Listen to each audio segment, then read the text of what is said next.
Good afternoon વિદ્યાર્થી મિત્રો, saint Xavier school Adipur Gujarati માધ્યમ ઈ ક્લાસમાં તમારું સ્વાગત છે. બાળ દોસ્તો, મજામાં છો ને? તો આજે આપણે ધોરણ 8ના સામાજિક વિજ્ઞાન વિષયમાં પાઠ 14 ભાગ 3 તેમાં આગળ અભ્યાસ કરીશું. અગાઉ આપણે આફ્રિકા ખંડ વિશે અને એશિયાની વનસ્પતિ પ્રાણી સંપત્તિ તેના વિશે આપણે અભ્યાસ કરી ગયા. હવે આજે આપણે એશિયાના લોકજીવન વિશે લોકોના જીવન વિશે અભ્યાસ કરીશું. તો ધ્યાનથી જુઓ. અહીંયા તમને એશિયાના માનવ જીવનનો નકશો આપેલો છે. હવે એશિયાના નકશામાં તમને અલગ અલગ પ્રકારના નકશાઓ પણ આપેલા હોય છે, જેમ કે આબોહવા હોય, પ્રાણી જીવન વિશે હોય, નદી કિનારા વિશે હોય, એવી રીતે અલગ અલગ નકશાઓ આવતા હોય છે. તો અહીંયા તમને એશિયાના માનવ જીવનનો નકશો દોરેલો આપેલો છે. તો હવે આપણે એશિયાના લોકો વિશે સમજૂતી મેળવીએ. દુનિયાની કુલ વસ્તીની અડધી વસ્તી એશિયા ખંડમાં વસે છે. કારણ કે એશિયા ખંડ છે એ સૌથી મોટો ખંડ છે, એટલે દુનિયાની અડધી વસ્તી આ ખંડમાં વસે છે. ઉત્તરના ઠંડા પ્રદેશના લોકો માંસાહાર, દરિયા કિનારે વસતા લોકો સમુદ્રી ખોરાક એટલે કે સી ફૂડ, માછલાઓને એવું, અને મોસમી આબોહવા ધરાવતા લોકો ઘઉં અને દૂધનો ઉપયોગ કરે છે. આમ પ્રદેશ અનુસાર લોકો ખોરાક લેતા હોય છે. તમે અહીંયા નકશામાં જોઈ શકો છો કે લોકોના ચિત્રો આપેલા છે, અને તે મુજબ ત્યાંના લોકોના પહેરવેશના ચિત્રો આપેલા છે, અને તમારે તે બોક્સમાં જે તે પ્રદેશનું નામ લખવાનું છે. અહીંયા એશિયાનો નકશો આપેલો છે, તો તમે જોઈ શકો છો કે આ આપણો ભારત દેશ છે, તો તેનો પહેરવેશ છે. તેની ઉપર પાકિસ્તાન દેશ આવેલો છે, તો તેનો પહેરવેશ આપેલો છે. તેની બાજુમાં સાઉદી અરેબિયા આવેલું છે, તો ત્યાંના લોકોનો પહેરવેશ. ત્યારબાદ તમે અહીંયા જોઈ શકો છો, અહીંયા રશિયા આવેલું છે, તો આ રશિયાનો પહેરવેશ. એવી રીતે અલગ અલગ દેશના પહેરવેશ વિશે અહીંયા ચિત્રો આપેલા છે, જેના પરથી આપણે તે દેશનું નામ લખવાનું છે. ત્યારબાદ આગળ જુઓ. અહીંયા તમને ચિત્રો આપેલા છે કે ઉપરના ચિત્ર મુજબના રહેઠાણો એશિયામાં ક્યાં હોઈ શકે તે નકશામાં શોધો અને તમારી નોટબુકમાં લખો. અહીંયા તમે જોઈ શકો છો કે ભારત દેશમાં ઠંડી પડતી હોય એ વિસ્તારના રહેઠાણ અલગ હોય છે, ગરમી પડતા હોય તો એ પ્રકારના રહેઠાણ હોય છે. તો અહીંયા અલગ અલગ તમને ચિત્રો આપેલા છે, તો તમે જોઈ શકો છો કે પહેલું ચિત્ર છે તંબુ જેવું છે, તો એ તમારે અહીંયા લખવાનું તંબુ, અને આપણે નકશામાં પણ દર્શાવવાનું છે. ત્યારબાદ બીજું છે કે જ્યાં વધારે વરસાદ પડતો હોય તો છાપરા જેવું છે, કે જેથી પાણી ન રહે અને નીકળી જાય. તો એ રીતના આ રહેઠાણ વધુ વરસાદવાળા પ્રદેશના છે. ત્યારબાદ ત્રીજું છે, એ પણ એક તંબુ જ છે, પરંતુ એ અહીંયા ચામડાનો તંબુ બનાવેલો છે. આમ એશિયામાં અલગ અલગ પ્રદેશ પ્રમાણે રહેઠાણની વ્યવસ્થા હોય છે. બીજું, આપણા એશિયામાં જેટલા પણ દેશ આવેલા છે એમાં તમે જાણો છો કે ભારતમાં દરેક રાજ્યના ખોરાક પણ અલગ છે, પહેરવેશ પણ થોડો ઘણો અલગ હોય છે. અને તમે જોઈ શકો છો કે ફળફળાદી શાકભાજી એનો ઉપયોગ પણ અલગ થોડોક થતો હોય છે, કારણ કે જે તે પ્રદેશ અનુસાર આબોહવા પણ અસર કરતી હોય છે. હવે આપણે આગળ જોઈએ ભારતના પડોશી દેશો. આપણા ભારત દેશની આજુબાજુ જે આવેલા નજીકના દેશો છે એ આપણા પડોશી દેશો કહેવાય, જે આપણે હમણાં આગળ નકશા દ્વારા સમજીશું. તો જુઓ, ભારત, પાકિસ્તાન, બાંગ્લાદેશ, નેપાળ, ભૂતાન, મ્યાનમાર, શ્રીલંકા વગેરે દેશોના સમૂહને ભારતીય ઉપમહાદ્વીપ કે ઉપખંડ તરીકે ઓળખવામાં આવે છે. તેનું ભૌગોલિક અને વ્યૂહાત્મક સ્થાન એક આગવી ઓળખ ઊભી કરે છે. આ બધા જ ભારતના પડોશી દેશો છે, અને જે એક ઉપખંડ તરીકે ઓળખવામાં આવે છે. તો હવે તેના વિશે આપણે વિગતવાર માહિતી મેળવીએ.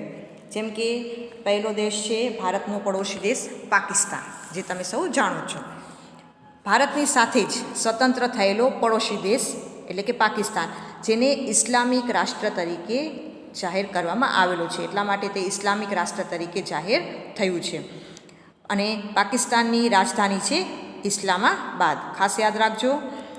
હિન્દુ કુશમાં આવેલો ખૈબર ઘાટનો પર્વતીય માર્ગ અહીં આવેલો છે. ખૈબર ઘાટનો પર્વતીય માર્ગ આવેલો છે અને ત્યાં બારેમાસ વહેતી સિંધુ નદીના પાણીએ પાકિસ્તાનમાં કૃષિ ક્રાંતિ સર્જી છે. સિંધુ નદીના પાણીને લીધે કૃષિ ઉત્પાદન વધારે થાય છે અને પાકિસ્તાનનો મુખ્ય એટલે કે મહત્ત્વનો પાક કપાસ છે. ખાસ યાદ રાખજો. ત્યારબાદ છે બાંગ્લાદેશ. બાંગ્લાદેશ એ પણ ભારતનો પડોશી દેશ છે. એ એશિયાના ગીચ વસ્તી ધરાવતા દેશો પૈકીમાંનો એક છે. સૌથી વધારે ગીચ વસ્તી ધરાવતો હોય તો એ બાંગ્લાદેશ છે. અને તેનું ભૂપૃષ્ઠ નદીઓના નીચા કાંપના મેદાનો અને મુખ ત્રિકોણ પ્રદેશનું બનેલું છે. બીજું પદ્મા એટલે કે ગંગા, મેઘના એટલે કે બ્રહ્મપુત્ર તેની મુખ્ય નદીઓ છે.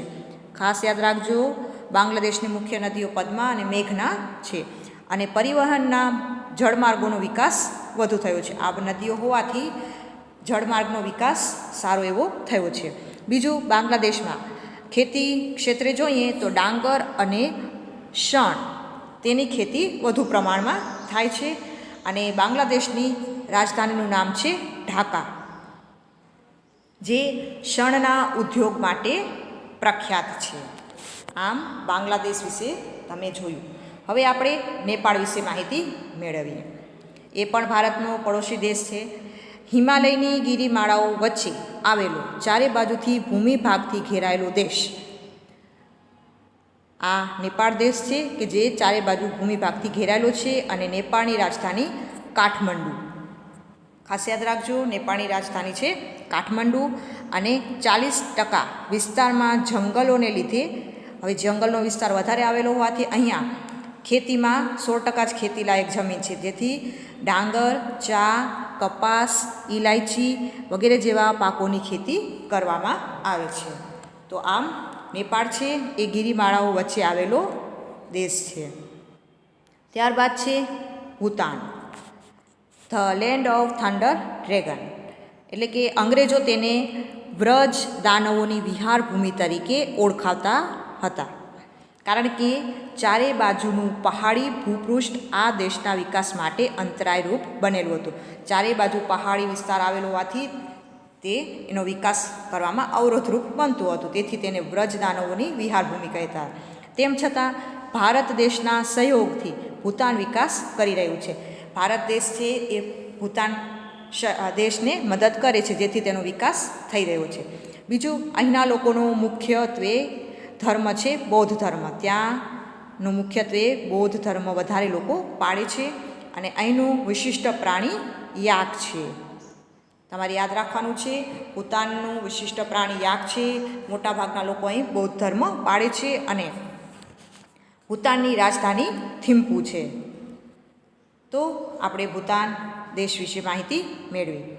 ત્યારબાદ છે ભારતનો પડોશી દેશ શ્રીલંકા, જે તમે સૌ જાણો છો કે ભારતની દક્ષિણે નીચે આવેલો છે.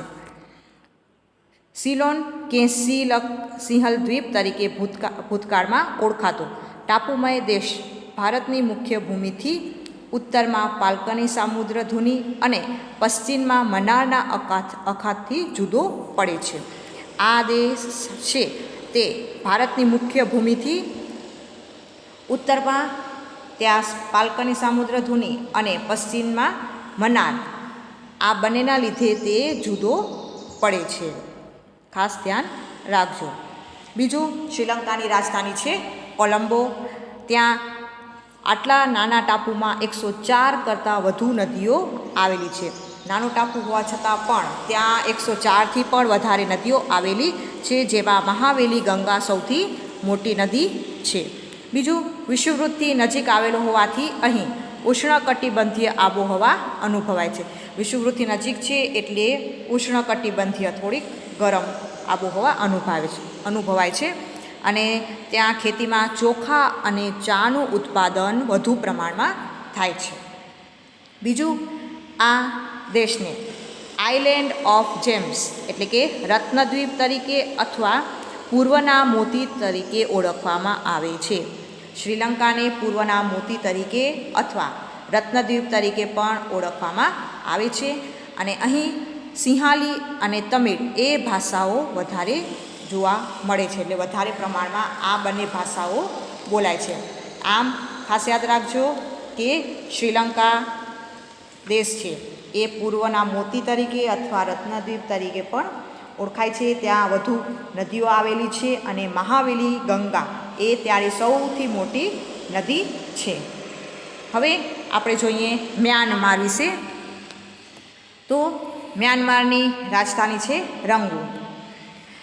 આરાકાન યોમા પર્વતમાળા અને ઈરાવદી નદીનો તે પ્રદેશ છે.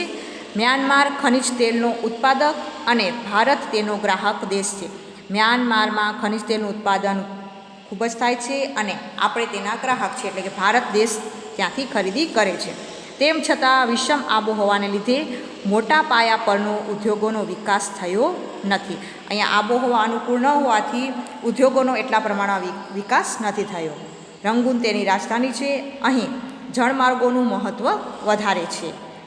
બીજું, ડાંગર વિપુલ પ્રમાણમાં ઉત્પાદન થાય છે. આમ ત્યાંનો પાક, મુખ્ય પાક જોઈએ તો ડાંગર છે. તો આ હતી મ્યાનમાર વિશેની માહિતી. હવે આપણે આગળ અહીંયા તમને નકશો આપેલો છે, ધ્યાનથી જુઓ. તમે એશિયાનો નકશો, આમ તો અલગ અલગ હોય છે, નદીનો, આબોહવાનો, પ્રાણી જીવનનો, રાજકીય, એવા અલગ અલગ હોય છે, પણ આપણે અહીંયા એશિયાનો જ નકશો લીધો છે કે જેમાં નદી, સમુદ્ર, વિવિધ દેશ બધાનો સમાવેશ થયો છે. બીજું ફરીથી તમને ધ્યાન અપાવ કે જે લોકોને નથી હજુ ધ્યાનમાં, તો હંમેશા નકશો આપેલો હોય તો તમને અહીંયા લખેલું છે એન એટલે નોર્થ, એટલે આ ઉપરની દિશા છે એ ઉત્તર છે, ત્યાંની નીચે છે દક્ષિણ દિશા, અને ઉત્તર દિશાની સામે આપણે મોઢું રાખીએ અને આપણો જમણો હાથ જે તરફ આવે એ પૂર્વ દિશા કહેવાય, જે તમે અહીંયા જોઈ શકો છો. અને પૂર્વ દિશાની સામે પશ્ચિમ દિશા. તો આ એશિયા ખંડમાં ઉત્તર, દક્ષિણ, પૂર્વ, પશ્ચિમ આ 4 દિશાઓ આવેલી છે. એના આધારે તમને ખ્યાલ આવશે કે કઈ દિશામાં કયો દેશ આવેલો છે કે કયું સમુદ્ર આવેલું છે, તમને તરત ખ્યાલ આવશે. બીજું એ પણ તમને ખ્યાલ હશે, 4 દિશાઓ, 4 ખૂણાઓ વિશે પણ જાણતા હશો, તો પણ તમે અહીંયા એક વખત જોઈ લો. ઉત્તર અને પૂર્વ વચ્ચે જે ખૂણો આવેલો છે તો ઈશાન કહેવાય, અને દક્ષિણ અને પૂર્વ વચ્ચે આવેલ ખૂણાને અગ્નિ કહેવાય, એટલે અગ્નિ દિશા. એવી જ રીતે દક્ષિણ અને પશ્ચિમ વચ્ચે આવેલ ખૂણો નૈઋત્ય કહેવાય, અને પશ્ચિમ અને ઉત્તર અથવા ઉત્તર અને પશ્ચિમ વચ્ચે આવેલ ખૂણો વાયવ્ય કહેવાય. તો આ 4 ખૂણાઓ છે, પણ તમને ઘણી વખત પૂછાતું પણ હોય છે કે કયો દેશ કઈ દિશામાં આવેલો છે. તો આવી રીતે વાયવ્યમાં હોય, નૈઋત્યમાં હોય, ઈશાનમાં હોય તો તમે લખી શકો છો. હવે અહીં તમે જોઈ શકો છો કે આપણે પહેલાં ભારત દેશ વિશે જોઈએ કે ભારત ક્યાં આવેલો છે. તો ધ્યાનથી તમે નકશામાં જુઓ, ભારત ક્યાં આવેલું છે, જે તમને દેખાય છે કે દક્ષિણ તરફ એશિયા ખંડમાં. હવે તમે અહીંયા જોઈ શકો છો કે એશિયા ખંડમાં ઉત્તરે કયો મહાસાગર આવેલો છે, તો આર્કટિક. દક્ષિણે કયો મહાસાગર આવેલો છે, તો હિન્દ મહાસાગર. પૂર્વમાં કયો મહાસાગર આવેલો છે, તો પેસિફિક મહાસાગર.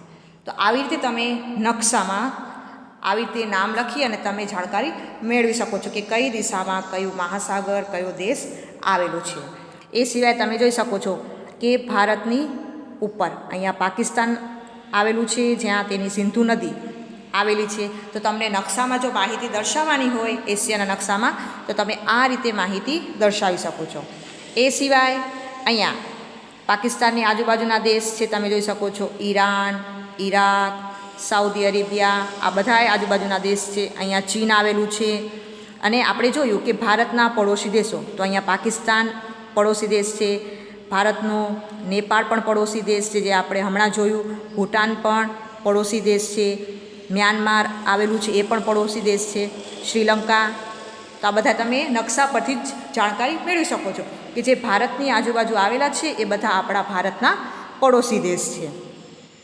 બીજું તમે અહીંયા જોઈ શકો છો કે એશિયામાં વાયવ્ય બાજુએ કયો દેશ આવેલો છે? તો અહીંયા વાયવ્ય આવેલું છે, તો તમે જોઈ શકો છો કયો દેશ છે? યુરોપ. એવી રીતે તમે અહીંયા જોઈ શકો છો કે નૈઋત્ય બાજુ કઈ દેશ આવેલો છે? તમે જોઈ શકો છો કે આફ્રિકા.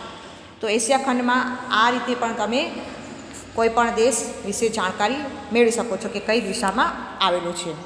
બીજું, સમુદ્ર જોવા જઈએ કે કાળો સમુદ્ર, પીળો સમુદ્ર કઈ બાજુએ આવેલો છે? તો તમે જોઈ શકો છો પીળો સમુદ્ર છે પૂર્વ બાજુએ આવેલો છે, કારણ કે પૂર્વ દિશા આ તરફ છે. એવી રીતે ભૂમધ્ય સમુદ્ર છે તો પશ્ચિમ બાજુએ આવેલો છે. એવી રીતે તમે લીના નદી, આપણે નદીઓ વિશે જોયું તો લીના નદી તમે જોઈ શકો છો કે ઉત્તર તરફ આવેલી છે. બીજું, તમે અહીંયા બીજી બધી માહિતી છે એ તમે તમારા નકશામાં લખી અને મેળવી શકો છો કે ઉત્તર તરફ છે, દક્ષિણ તરફ છે, કે ભારતના આજુબાજુ વિસ્તારમાં આવેલી છે, કે રશિયાના આજુબાજુ વિસ્તારમાં. તો આ રીતે તમારે નકશામાં કોઈ પણ માહિતી પૂછાય તો તમારે દર્શાવવાની રહેશે. અને બીજી માહિતી પણ તમારે શોધીને તમારે ઘરે પ્રેક્ટિસ કરવાની છે. એક નકશો લઈ તેમાં દરેક વિસ્તાર શોધી અને તમારે લખવાના છે, કે જેના આધારે તમારી પ્રેક્ટિસ પણ થશે અને તમને ખ્યાલ પણ આવશે કે કઈ દિશા તરફ કયો દેશ આવેલો છે, કઈ નદી આવેલી છે, કે કયું મહાસાગર આવેલું છે. તો આ રીતે તમારે નકશામાં કરવાનું છે. આમ આજે આપણે એશિયાના લોકજીવન વિશે જોયું કે એશિયામાં ઠંડા પ્રદેશમાં રહેઠાણનું બાંધકામ હોય છે, ઘણી વખત લાકડાનું પણ હોય છે, કારણ કે અહીંયા શંકુદ્રુમ જંગલો આવેલા છે કે તો આપણાને લાકડું પૂરતા પ્રમાણમાં મળી રહે છે. બીજું, રહેઠાણ વ્યવસ્થા પણ એવી હોય છે કે સૂર્યપ્રકાશ ડાયરેક્ટ આવે તો સારા પ્રમાણમાં સૂર્યપ્રકાશ પણ મળી રહે. એ સિવાય આપણે એશિયામાં ખારા પાણીના અને મીઠા પાણીના સરોવરો પણ આવેલા છે, જે તમને ચોપડીમાં આપેલું છે કે ખારા પાણીના સરોવરો વિશે લખો તો એમાં કાસ્પિયન સમુદ્ર છે, એરલ સમુદ્ર, મૃત સમુદ્ર, આ બધા ખારા પાણીના સમુદ્રો છે કે જેનું પાણી ખારું છે. જ્યારે એશિયા ખંડમાં મીઠા પાણીના સરોવરોમાં આંગારા સરોવર છે, બાઇકાલ છે, તુંગતિંગ છે, વુલર દલ સરોવર, ઢેબર સરોવર, આ બધા જ મીઠા પાણીના સરોવરો છે. આમ જોવા જઈએ તો એશિયા વિશે જેટલી માહિતી મેળવી એટલી તમે મેળવી શકો છો. તો આ રીતે તમારે એશિયા ખંડ વિશે લોકજીવન હોય, રહેઠાણ હોય, પ્રાણી જીવન હોય તો તમારે તેના વિશે લખવાનું રહેશે.